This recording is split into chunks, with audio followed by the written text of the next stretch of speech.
Hi, everyone. Welcome to episode 381 of the All Dolphins podcast for this Monday, October 14th, 2024, day when the Dolphins got back to work after their bye, which came fairly early this year in week six.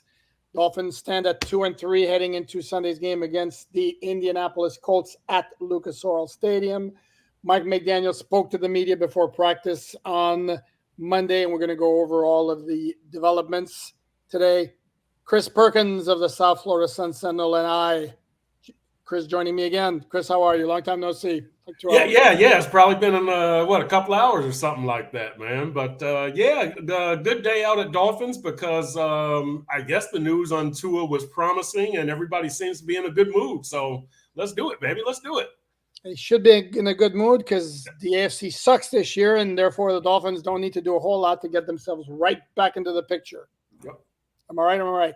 You are 100% right, and we'll see what happens tonight between the Jets and the Bills. But the Dolphins could be in a much better position in 24 hours. Absolutely, and I did a story today on Miami Dolphins on SI, looking at the Dolphins as they got back into from the bye, and basically looking at their schedule, which so far has by far been the easiest in the NFL. Their opponents have a combined winning percentage of 321. That's not even winning one of every three games. Yep. And then the remaining opponents have a record of 29-39. So, and as somebody pointed out on Twitter, yes, I understand this is not how it was supposed to be heading into the season, but this is why when we talk about projecting a toughness of schedule, it's always based on the teams of previous season. It's working out that the Dolphins' schedule is a really soft one, which is good in a season where the Dolphins right now are struggling to find their game. Yep. Yeah, I've told you before, I never look at strength of schedule before Thanksgiving because it's just so uncertain and things change so much in the NFL.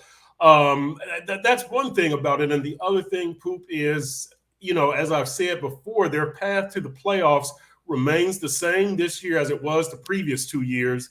Beat the non-playoff teams. And there are more, at this point, there are more non-playoff teams on this schedule than there have been in previous years. So really, if you do what you're supposed to do, and I say what you're supposed to do, I guess when Tua gets back and that offense gets clicking again, then you should be okay. Not saying that you're going to get a home playoff game, not saying you're going to win the AFC East, but you should be okay. You should probably win between 9 and 11 games, and at that point we see what happens. Correct. And you look at their schedule, and again, what we're saying right now, none of it matters if the Dolphins don't get out of their funk even after Tua returns, because if they keep playing the way they played against New England, even though they won that game, they're not going anywhere. Even if they play like they played against Jacksonville, I don't think that's going to be good enough to make the playoffs. But you look at their schedule, as we mentioned, they got the Raiders coming up, and I'm sorry, Aiden O'Connell or Gardner Minshew, it's a team you need to beat. Cleveland, Deshaun Watson, who's playing like, okay, sorry, Omar, for borrowing your term, like absolute booty cheeks. And then I love poor Kevin Stefanski, the Browns head coach, who keeps getting an ass after every game. Right. Is Deshaun Watson still your starter? Yes. Why are you sticking with Deshaun Watson? Because he gives us the best chance to win. Because I guess he can't say, well, because my owner who's paying my salary is saying that's who you're going to play. And then they got the Patriots again, even though the Patriots are going to be a little tougher with Drake May than they were with Jacoby Brissett. They got the Cardinals at home. They can be tricky, but still a team the Dolphins should beat. And they got the LA Rams, which is one of those teams made the playoffs last year. This year, their defense is really not very good, and they don't have Puka Nacua and Cooper Kupp. But we're delaying getting to the big news. The big news involves Tua Tagovailoa and Mike McDaniel with his most definitive statement about Tua to date, which was that he expects him to play at some point in 2024. I expect that he's going to play against Arizona. The way that everything is pointing, Tua will practice October 23rd, a week from Wednesday, the first day that he's eligible. And the way that things are trending, he will play on October 27th against Arizona, the first game that he's eligible. when we've seen Tua around the facility, right? He's been in a good mood. He's been upbeat. There's no sign that he's suffering from any concussion hangover or lingering effects. He's not wearing sunglasses. He's not like walking slowly. He seemed to be the same upbeat Tua that we knew before he was concussed most recently. So from afar and from interpreting McDaniel's comments and comments of other teammates, Tua is on track. And, he seems like the normal Tua from what everybody tells us. So I would be shocked at this point if Tua isn't back on the soonest possible dates for practice and playing.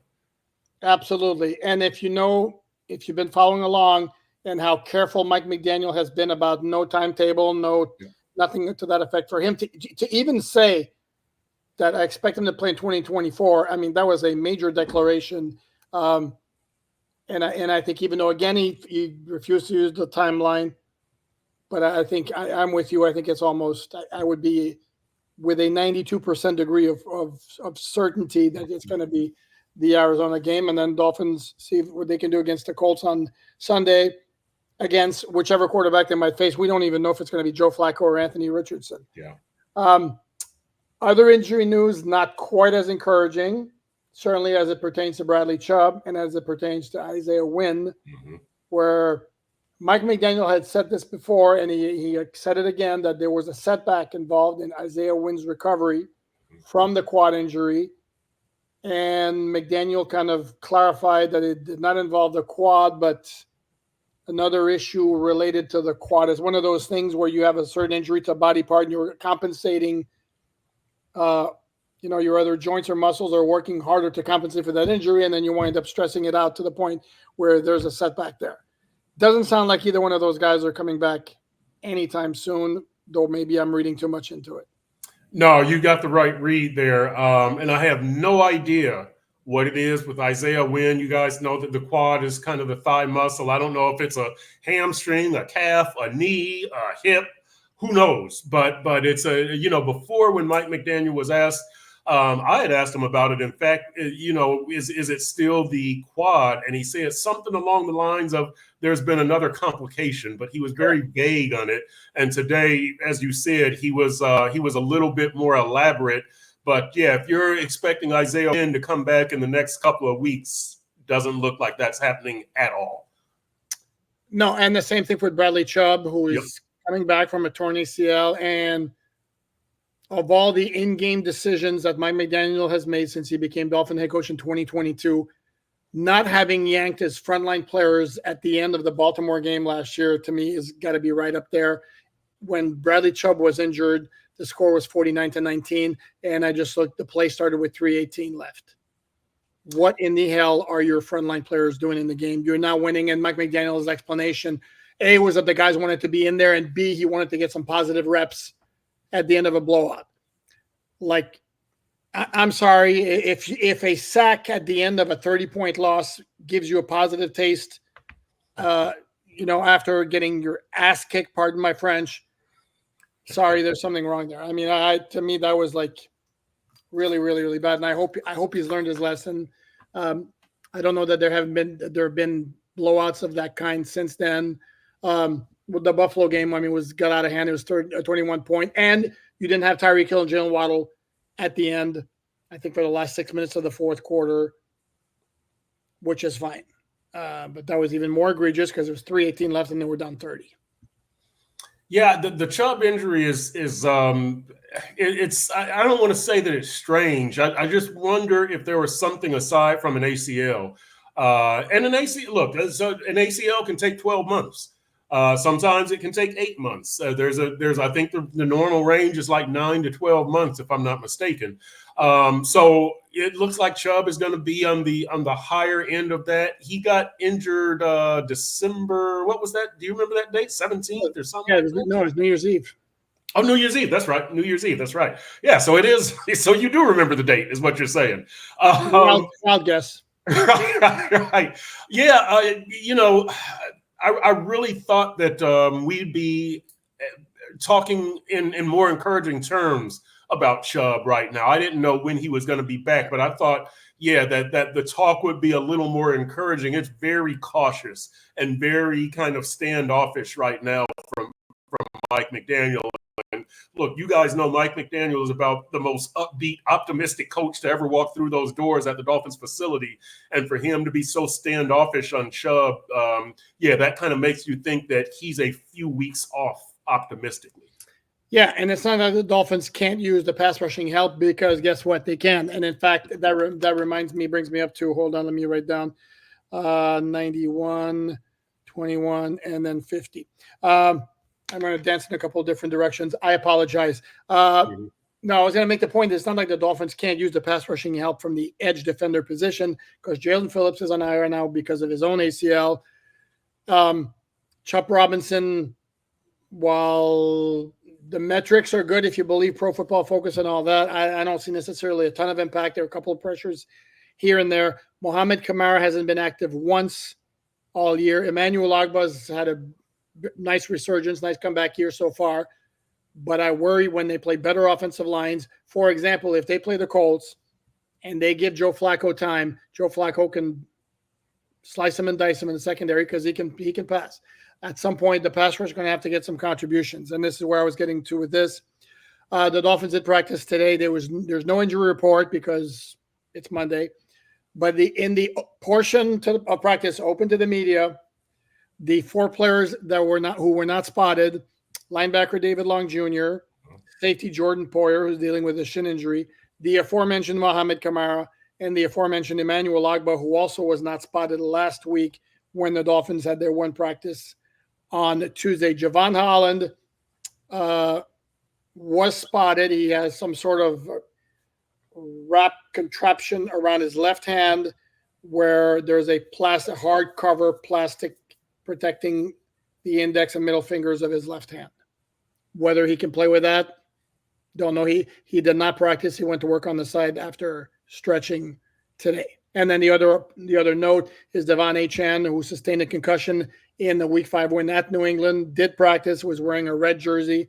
That's part of the process of getting through the concussion protocol. I would say probably looks pretty good for him playing against the Colts, assuming there's no setback from the one practice today. I would say that they're in decent shape regarding Achane at running back. You're in decent shape with Jalen Wright having a good showing last week. Now let's see if that lasts. And then at safety, you're okay because Marcus May is a veteran. Jordan Poyer is back there. Elijah Campbell. Poyer has not been having a good year. Elijah Campbell is back there. You could call up Nick Needham. I'm forgetting somebody who's my other safety there that I'm forgetting. But you're Elijah, and who finished the game for him? Elijah Campbell. You can have Nick Needham. Marcus May. Maybe it was Marcus May and Elijah, right? It was Marcus May and Elijah. That's what I'm thinking of. But yeah, I think you're okay at safety. The edge rusher thing, Ogbah, is a little bit troubling because you do need help there. Mo Kamara has not come around. Bradley Chubb, as you said, is not near coming around. You just need help with the defense because there's so many places that teams can attack you.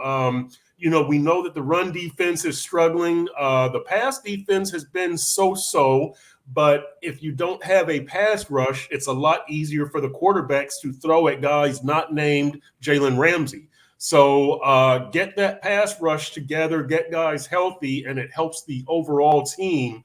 But, I would say the edge rusher thing is the one that I'm probably watching most closely right now, Pooh. Yeah, and that's, again, when they're playing Jacoby Brissett behind a really, really bad New England offensive line. By the way, you want to know how bad the New England offensive line was? How bad were they? The guy who started at center. They were so bad that the guy who started – that's very good. Thank you. They were so bad the guy who started at center against the Dolphins, Nick Levert's getting released. That's how bad they were. So, but when they play against better teams, the pass rush is going to have to contribute more to help out on the back end. That's just a fact of life. And for example, like I said, as I mentioned, Joe Flacco, even against Kyler Murray, especially if he's throwing to Marvin Harrison Jr., yes, you're going to have to get some contribution from the pass rush, from the edge defenders. because right now I know we're getting a lot of contributions from Calais Campbell and Zach Sealer, Yep. but those edge guys are going to have to produce as well. We mentioned Chubb and Wynn. The Dolphins have all three other players eligible to come off IR PUP this week and open their 3-week window of practice. And Mike McDaniel said before practice Monday that it was possible that one or more of those players could start practicing. He didn't want to commit to that just then. But those three players are off IR would be wide receiver River Craycraft and rookie safety Patrick McMorris. And then off PUP would be edge defender Cameron Good. I kind of get the feeling based on what I could observe last week that Craycraft could be pretty close to coming back. But also understand that once those players are moved to the 53-man roster, somebody's got to come off. Yep. And on that topic, this is the third and final week that Cam Smith gets to practice before the Dolphins have to make a move. The 21-day window ends the following next Tuesday, not tomorrow, but the following Tuesday, by which time the Dolphins will have to have either activated Cam Smith to the 53, kept him on IR for the whole season, or waived him, which I don't necessarily see happening. And then again, as always, if he moves to the 53, somebody's got to come off. And maybe if we're going position for position, I don't know. Could that be bad news for Ethan Bonner? Whoops, sorry, Shad. Yeah, he will scratch your eyes out for saying that. I keep looking at Andrew Meyer and just and just wondering. The guy doesn't play a lot in special teams. I mean, they're treating the number 3 center with higher regard than they treated the number 3 quarterback. I don't get this because, again, to me, I say that because to me, Liam Eichenberg is your number 2 center, but maybe he's not. Maybe I have that totally wrong, and maybe that's what keeps Andrew Meyer, the undrafted rookie center from, you got to tell me, I can't remember where Meyer is from. But anyway, But anyway, yeah, he's really my number 1 candidate to come off the 53, not because I dislike the guy, but just because he seems expendable. And again, if Aaron Brewer gets injured, I probably trust a veteran such as Liam Eichenberg in that spot, and then you move Lester Cotton into Eichenberg's spot rather than having a undrafted rookie center calling plays and making calls for Tua and that kind of thing, identifying the middle linebacker, the Mike linebacker, and you base your blocks off of that. I would trust Eichenberg more than an undrafted rookie. Oh no, I agree with you, but I think it's one of those. And by the way, I did look it up while we were talking. Turns out I was correct. He is from UTEP. I should have known that. Texas kid. Shame on you. Yeah, I'm from Canada and I got it, and you're from Texas, right down the road. Right. I know. I know. Okay. Yep. No, I think he's one of those guys where the Dolphins, he probably is not going to help us this year, but we like him so much as a prospect, we don't want to take the chance to expose him to waivers. Right. So I think it's one of those where if they get nothing but 25 special team snaps out of him this year, I think the Dolphins are fine with it. So hopefully we don't have to find out. It doesn't get to that point with injuries along the offensive line. But that would be my guess. But no, and I threw out Ethan Bonner just, again, if it's going to be position for position. Yeah. But this is the part also, for example, when Tua comes back, somebody has to come off the roster. Right. My guess is they're going to keep 3 quarterbacks on the 53 with Huntley and Skyler, because right now it's Huntley and Skyler, and Tim Boyle is back on the practice squad, even though he served as the number 2 quarterback against the Patriots because Skyler was still dealing with his rib issue, which at this point I would assume would be okay, considering it's been by Sunday it will have been almost a month. What else did we learn from Mike McDaniel today? This takes care of. Well, I'll throw this in while you look. Today I wrote about the Dolphins needing to reduce the penalties, and it is one of those things, Poop, where they were. Boy, I should have had this in front of me. 2 years ago, Mike McDaniel's first year, I think they were maybe 3rd in penalties and 4th in penalty yards. Last year, they reduced it to 16th in penalties and 18th in penalty yards, which shows me with some attention to detail and some focus, this can be done. And so I'm wondering, last game they were pretty good. They had 6 for 54, I believe it was, or 5 for 64. Maybe it was 5 for 64. But you need to keep trending in this direction. And I was writing, I want to see what they, how much attention they paid to it on the bye week, because Mike McDaniel was saying leading up to the Patriots game, this was a focal point for us. And we reduced the penalties, and that's one reason that we won. So I would like to see that kind of attention to detail for the rest of the season. You've had games where, you've had 10 for 85 and I think 9 for 103 in the opener against Jacksonville. Your margin for error is greatly reduced without Tua and without those big plays. So you've got to be on point with things like this. And so, yeah, Poop, things like this, the pre-snap penalties, like, you've got to keep your mind focused. Mike McDaniel, you've got to make the offense a lot easier. Teron Armstead, I asked him last week about the pre-snap penalties and stuff, and he was saying, look, it could be something as simple as cadence, where, Tua calls it at one pace, and then Skylar calls it at another, and Snoop calls it at another, or maybe they want you to move faster on the motion or something like that. These are all little things that we can go back to. You had a bad plan at backup quarterback and third team quarterback, but whatever. Now you've got to pay attention to detail in practice. Maybe you eliminate some of those shifts and motions and all that kind of stuff, but you did it against New England. It can be done. I want to see that this continues against Indy, and for the rest of the season, pay attention to detail. No, fair enough. And the great point, the best point you made in all of that is the Dolphins simply do not have the same margin for error. Right.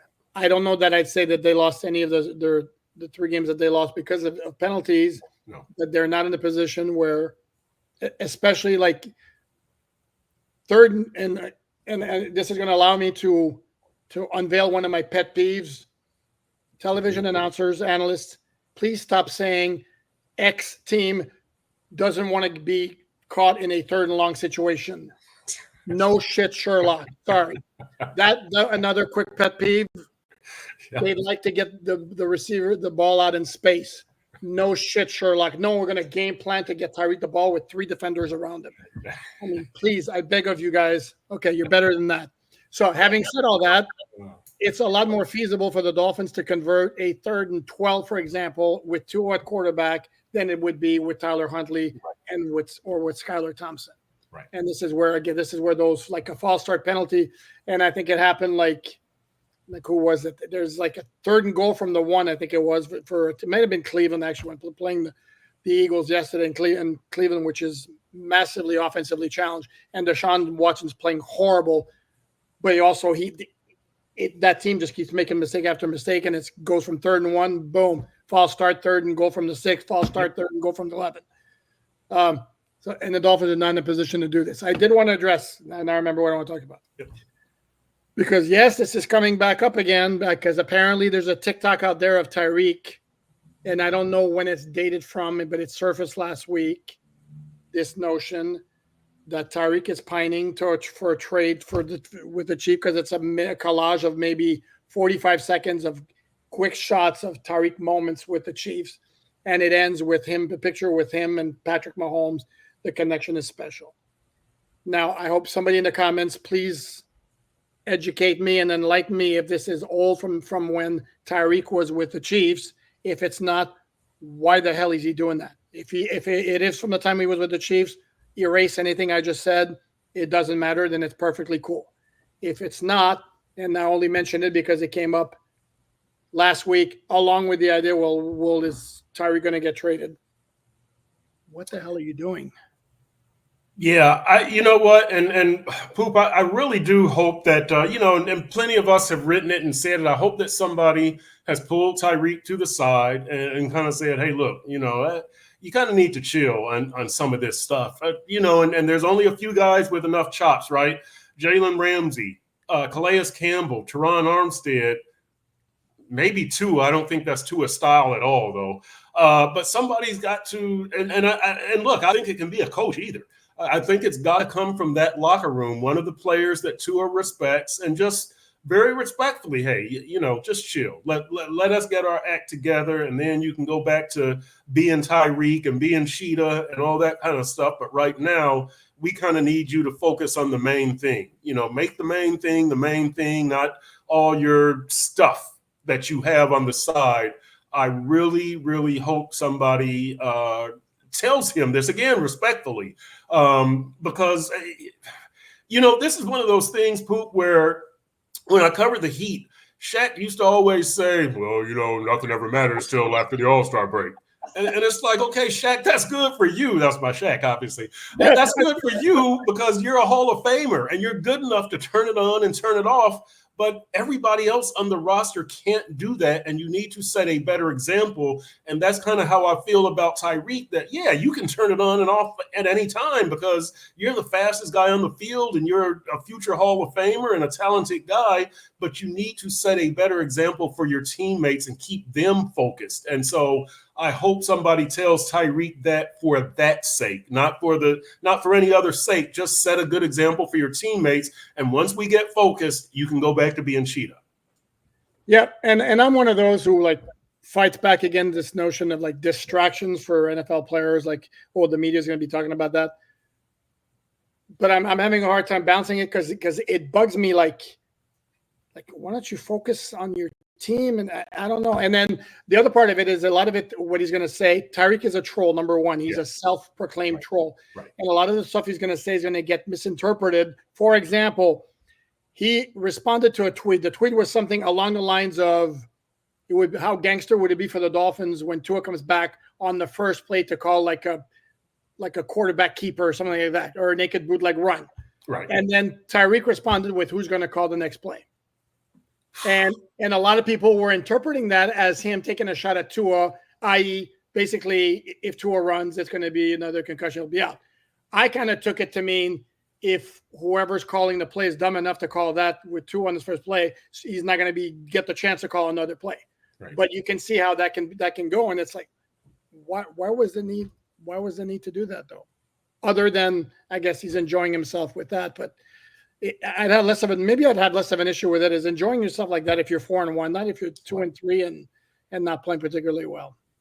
Yeah, and I think that probably the break point for all of this, Poop, would be if we kept asking teammates, players in that locker room, hey, did you see Tyreek's tweet? What do you think he meant by that? Because I think at that point they get so sick of it that one of them goes to Reek and says, look, this was fun during the ping pong table era when we were winning, but now, right, we're 2-3 and Tua's out and you're doing this and I'm trying to focus on this game and I've got media asking me about your tweets. Just chill for a second. Maybe that's what it's going to take. And I'm not saying that we're in charge of making change on the Dolphins. I'm just saying that when players get irritated, people get fed up, right? And when people get fed up, things tend to get to a point of change.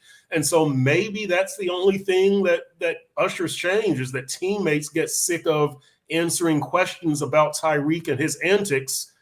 And maybe a coach or a player or a media relations person goes to Tyreek and says, hey, chill. But I hope that, and Poop, my big fear, and I'm going to write this at some point, my big fear with this team is that they're blowing an opportunity, that you've got so much talent here, but, you kind of have this casual attitude and you think everything is fine, or you think you've already got skins on the wall and you're going to look up a year and a half later and go, wow, this guy is gone and this guy is older and blah, blah, blah, and we missed a golden opportunity. I don't want that to happen. This team is so talented. There's no excuse for them not having won a playoff game already. I know you've had injuries. I'm not buying that. You need to beat Buffalo early in the season instead of going up there and losing 48-20 so that then you can play Pittsburgh at home in the first round of the playoffs instead of going to Kansas City. So that's kind of my thing is I don't want to see them miss this golden opportunity. No, I agree. And again, the AFC is not necessarily great this year. It's been a ton of really good teams in the conference the last couple of years. This year, KC is going to be KC. Yep. Yawn, sorry. Baltimore right now looks completely scary to me. That to me looks like the best team in the NFL. And how the hell they lost to the Raiders in week 2, I won't understand. Buffalo's got some cracks. Houston's 5-1, but I don't know that Houston's been necessarily overwhelming yet. So there are opportunities for the Dolphins this year because, again, the Buffalo's, like I said, has some cracks, and the Jets are the dysfunctional Jets, so we shall see. Moving on real quickly, this might be the last topic we touch on. I wanted to bring this up. Dolphins, couple of players fines for plays that occurred against the Patriots in Week 5. Malik Washington was fined $4,700 for a blindside block. Yep. That's clear as day. You can't block somebody from the back as you're moving towards your own end zone. That's just flat out. And then Jalen Ramsey for that completely stupid little shove in the face of Jacoby Brissett. got fined $17,000 for that. And I'm like, dude, really? I mean, there was barely any kind. I get the foul. I mean, you can't touch a quarterback in the helmet. It was completely stupid, but $17,000. And then when there was no fine for the helmet-to-helmet hit that gave Devon Achane his concussion. Yeah, these things are inconsistent, Poop.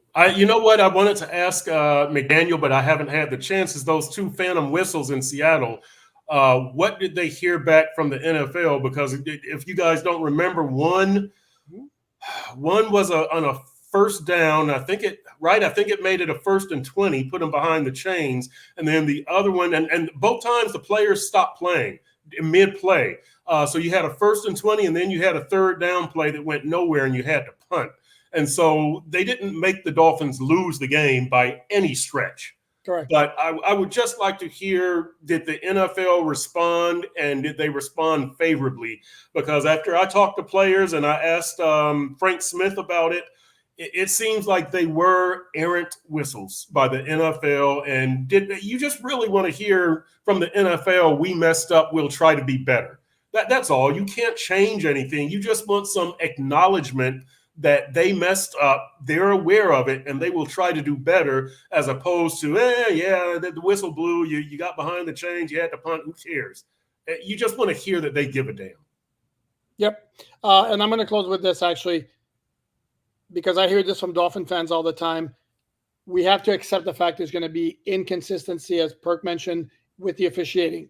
I watched the NFL Red Zone yesterday. I saw like 3 egregious helmet-to-helmet hits that weren't flagged. Those are missed all the time because at full speed, they don't get picked up. Yep. You will also see some players, usually quarterbacks, will bang their head on the turf, and you're asking yourself, and I got Dolphin fans are going like, why did they pull Tua, but they're not pulling this guy? Another way of looking at it is maybe don't you prefer that they're looking out for Tua's well-being as opposed to Josh Allen, for example, when he sure looked like he got, at the very least, his bell massively rung against Houston, or there was a play with Joe Burrow on last night. So, no, there's not a great conspiracy to get Tua out of the game, and the NFL is quick to yank him, whereas they don't do that with other quarterbacks. It's not – there's nothing that nefarious, but, yes, the officiating is very inconsistent, and unfortunately, that's a fact of life. Yeah, and you remember they overcorrected, again, Teddy Bridgewater. Yeah, Correct. So it's it's to your point, it's highly inconsistent right now. Yep. What a cheerful note on which to end. How about that? Yeah. Well, hey, how about this? I am going to pick the Dolphins to win again this week. I don't know the score yet. I'm picking them to win this week. So how about that? We'll end on that note. There you go. That's very good. And then we'll end on the note of Monday night, if the Jets beat the Bills, which absolutely can happen, then the Dolphins will be tied for first in the loss column. Yes. Because it'll be 3-3, 3-3, and 2-3. So it's not all bad. The Dolphins are back from their bye, which is good news. Yes. I don't like the bye. I like my job. I like working. Don't necessarily like the bye. So now we're back full swing, and that means probably an episode every day this week. Be on the lookout. Until then, please like, subscribe, share. As always, thank you very much for Chris Perkins, South Florida Sun Sentinel. Read his stuff at sunsentinel.com. And Tuesday at noon, it's going to be the Dolphins Deep Dive with Perk. Amazing how that went. Baby, tune in. All righty. Until then, and until the next episode here, everyone, thanks for watching and have a good night.